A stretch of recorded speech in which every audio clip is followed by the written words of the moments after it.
Messi's got to stay higher on the field. He's got to be in the final third because that's where he can make an impact. But what happens is that if he doesn't come and get the ball from the center backs or the center midfielders, he doesn't get service.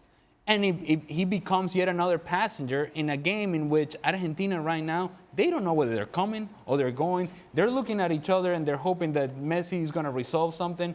It's not happening. They were, by far, of the big-name teams, the worst team we've seen play. Jules, is that you sighing? No, I'm just thinking about it. No, because if you read social media, the way Messi's hopeless. Oh, don't read social media, Craig. You know better than that. Social media says you're grumpy. Well, I can believe that. I sense, and he's not without fault, and he's not without criticism, but I just sense in general, and not just in this competition, but over the previous few years, I just sense there is and I had a look at that Argentina side now, and I'm with Ali. I've looked at previous Argentinian sides, I've watched them, and I've thought, wow, how are they not winning that competition? Yeah. I look at this and I think, if they win it, I'll be shocked. And I think there's a general frustration has just boiled over with Messi, and it's hard, and you think, right, I'm playing for my country, I know the pressure's on, and I've got to do more, but I think he's demoralised. Yeah. He's demoralised with what he's getting on the pitch, he's demoralised with the coaching setup, he's demoralised with the structure of the federation. And then on top of that, he gets absolutely smashed with a baseball bat every time they don't win. And then that little clown Maradona comes out and says something as well. Yes. And the whole thing just ignites. And I just think now, he looks to me like a guy who's just had enough of it all. And I think that's coming through in his play. Do you agree? Yeah, and that's something that he has to take responsibility for. Because there are times in which Messi all too easily just kind of disappears in the game. And you want more because of what you see week to week with Barcelona. But it's two different scenarios. It's two different worlds that we're talking about. And so, yes, Lionel Messi, he's human.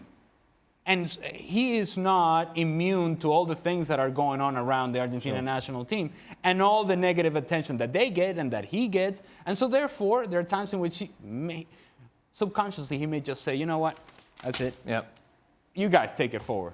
See if you guys can do any better. Because obviously right now, whatever we're trying to do is not working. And it's going to be my responsibility. Whether we win or we lose, it's going to be my responsibility. That's a tough world to live in. But that's the world that Lionel Messi, being the best player in the world and arguably the best player in history, is going to have to carry. And maybe that's where the comparison, or maybe that's where the discussion comes, because with Messi and Ronaldo at that level, because, and I know the countries and the pressures are maybe slightly different, but when you look at that Portugal side over the years, you don't look at that Portugal. I haven't generally looked at the Portugal team and went, wow, that's a great team. It's got a few decent players, but it's workmanlike. But yet he's been able to almost, not single-handedly, but a huge chunk of dragging that team to big results. And I think that's kind of the difference between Portugal, you feel, have an identity. When they won the Euros, there was a very... Well, they play a certain way, and they don't care if they're boring, and they'll defend well, and then he will not get too frustrated if he's got no service. Then he pops up with the goals. In an average side, when you compare it against the great Italys, the great French, the Spanish, and those kind of teams.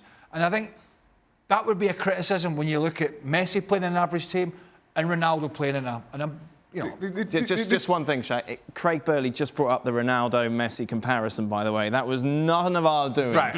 You did that very much on your own. Yeah, what do you mean? Well, because you always say, we're not going to talk about that. Why are we doing that? Why are we comparing those? I think that was a good comparison to international football and playing in competition. If we think the Argentinian team is pretty average, a lot of the Portuguese teams haven't been much better than that. No. Is that not a fair one? No, to that point... That just wasn't who's a better player, by the way. I think to that point, social media has us living in this kind of parallel universe where between Messi... No, I'm just saying, between Messi and Ronaldo, whenever their teams win, it's because they've been fantastic. Yeah. Whenever their teams lose, they're absolutely useless. And there's nothing in between, which is, again, rather ridiculous.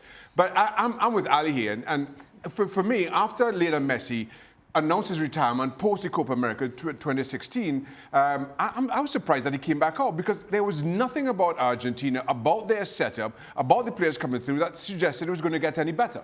And yet, because he wanted to live that silverware for Argentina, he was convinced to come back and have another go. And you're just seeing the same frustrations playing out over and over again. And he just looks even more frustrated than he did after 2014, than he did after 2016. And it's not going to get any better. But what's the ramifications if he just throws the towel in? He'll get abs. I mean, he'll get. But it's that's you know almost like it's an ego thing. There's an easy way out. He's just, you know. I know. If I were advising him, I'd say just leave it. It's not. Jules? I mean, on that night, I was so excited. I think everyone is always excited to watch Argentina starting a competition like that, whether it's the World Cup or Copa America. And then in the end, we're all very disappointed, because they just don't play as a team. This is not a team. It's Messi and 10 other players who, like Ali said, are not sure how to play, what kind of system they play, if they have to pass him the ball every single time they have it, or actually try to build something up without him so he can get the ball closer to the opposition's box. Then if he drops deeper, it's an absolute mess. And I don't think Scaloni is a very good manager in the first place anyway, and he's certainly not good enough to answer all those issues at the same time. For more, sign up now for ESPN Plus.